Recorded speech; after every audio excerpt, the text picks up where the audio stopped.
পুজোর মুখে বন্ধ হয়ে গেল দাসনগরের ভারত জুট মিল, ফলে কর্মহীন হয়ে পড়লেন প্রায় 600 কর্মী। আজ সকালে কর্মীরা কাজে যোগ দিতে এসে দেখেন গেটে ঝুলছে সাসপেনশন অফ ওয়ার্ক নোটিশ। এরপর তারা গেটের সামনে ক্ষোভে ফেটে পড়েন। কর্মচারীদের অভিযোগ, ওই মিলের তাঁত বিভাগের শ্রমিকদের অতিরিক্ত কাজ করানোর জন্য চাপ দেওয়া হচ্ছিল। গত কয়েকদিন ধরে দুটো তাঁত মেশিনের বদলে 4টে মেশিন চালানোর জন্য ওই বিভাগের শ্রমিকদের ওপর রাজ্য শাসক দলের ইউনিয়ন এবং ম্যানেজমেন্ট চাপ দিতে থাকে, কিন্তু তাদের পক্ষে 4টি মেশিন চালানো অসম্ভব। গতকাল এ নিয়ে তারা ম্যানেজমেন্টের কাছে প্রতিবাদ জানায়। তারপর আজ সকালে কর্মবিরতির কথা ঘোষণা করে কর্তৃপক্ষ। কর্মীদের আরও অভিযোগ, ওই মিলে সব ধরনের আর্থিক সুযোগ সুবিধা থেকে তারা বঞ্চিত। এদিকে মিল কর্তৃপক্ষ নোটিশে উল্লেখ করেছে, তাঁত বিভাগের কর্মীদের বারবার বলা সত্ত্বেও তারা উৎপাদনে নজর দেয়নি। এর ফলে অন্য বিভাগের উৎপাদন মার খেয়েছে। তাই মিলে অনির্দিষ্টকালের জন্য কর্মবিরতি ঘোষণা করা হয়েছে।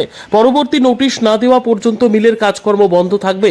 পুজোর মুখে হঠাৎ কর্মীরা এই নোটিশ পেলে তাদের মাথায় আকাশ ভেঙে পড়ে। তারা বুঝে উঠতে পারছে না কিভাবে এই পরিস্থিতি সামাল দেবে।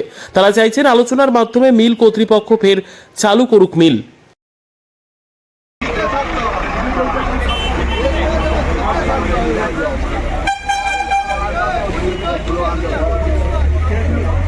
একটু সামনেটা দিয়ে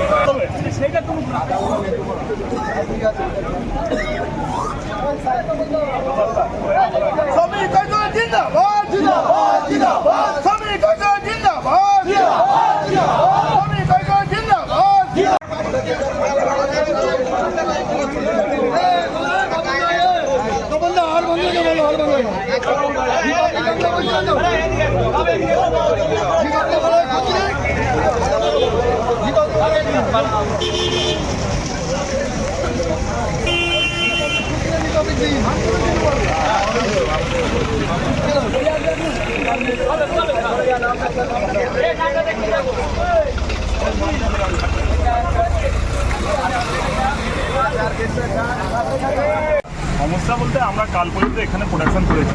আচ্ছা। আগে আমাদের তাঁতে দুটো করে মেশিন ছিল। আজ 22 বছর কাজ করে এসেছি। এখন যে মালিক এসেছে সে মালিক বলছে এমনিতেই কাজের চাপ আছে, তারপরে এখন যে মালিক এসেছে 4টে করে রুম চালাতে বলে জায়গায় গেছে। এটা কোনোদিনই সম্ভব নয় আমাদের পক্ষে। আচ্ছা। আর এই সমস্যা বাকি প্রধানত এই সমস্যা, তাছাড়া আমাদের অনেক কিছু বাকি আছে। STL, প্রভিডেন্ট ফান্ড এসব কোনো কিছু দিচ্ছে না। আচ্ছা। মাইনেও ঠিক টাইম মতো হয় না। অ্যাডভান্সের পয়সা 23 তারিখে যা 25 তারিখ চলে যায়, 8 তারিখের মাইনে সে 12 তারিখ 14 তারিখে ঢুকে, এরকম কন্ডিশন। এখানে কাজ করার মতো নিশ্চয়তা নেই। আজকে আপনারা এই যে আপনাদেরকে নোটিশ দেওয়া হলো, আপনারা জানতেন আজকে সকালবেলা? সকালে জানতাম না। কালকে রীতিমতো ডিপার্ট চলেছে, শুধু আমাদের ডিপার্টটাই, তাঁত ডিপার্টটাই বন্ধ ছিল, যেহেতু দুটো মেশিনের জায়গায় 4টে করে মেশিন চালাতে বলেছে। কোনো শ্রমিকই পেরে উঠবে না। আচ্ছা। হ্যাঁ, এটা চলে, যেটা কন্ট্যাক্টে চলে, সেখানে কাপড় সিস্টেমে চলে। কাপড় অনুপাতে কাজ করলো, 3-4 ঘন্টা কাজ করলো, চলে গেল। মিল হয়েছে কোথাও নেই এটা। কিন্তু এরা এখানে প্রেশার দিয়ে পড়াতে চাইছে, শ্রমিকরা পেরে উঠবে না।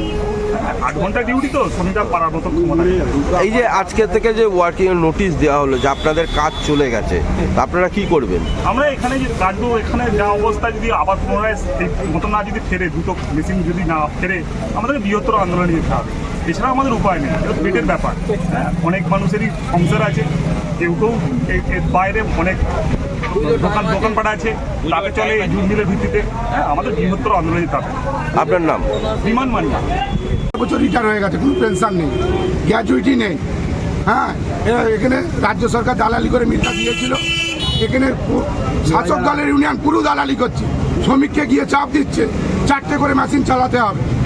জোর জবরদস্তি শাসক দলের ইউনিয়ন গিয়ে, তার সঙ্গে আরও যারা ইউনিয়ন আছে মদতপৃষ্ট হয়ে শ্রমিকের ওপর চাপ করছে। শ্রমিককে মেশিন কমিয়ে দিয়ে অন্য ডিপার্টে নিয়ে যাচ্ছে, নিয়ে গিয়ে তাদেরকে কাজের পেশা দেওয়া হচ্ছে। তারা পাচ্ছে না।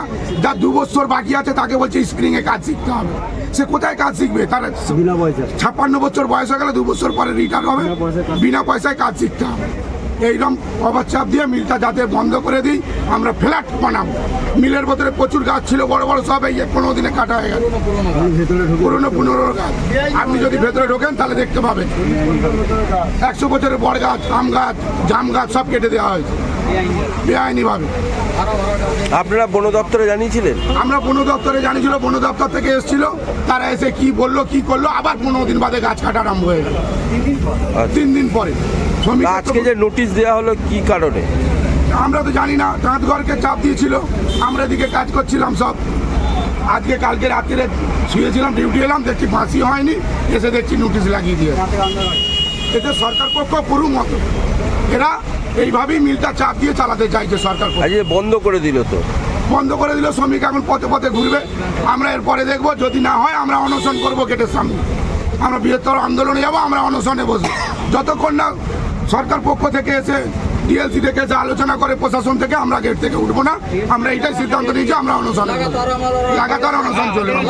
আপনার নাম? আপনার নাম? আমার নাম সৌমেন মণ্ডল।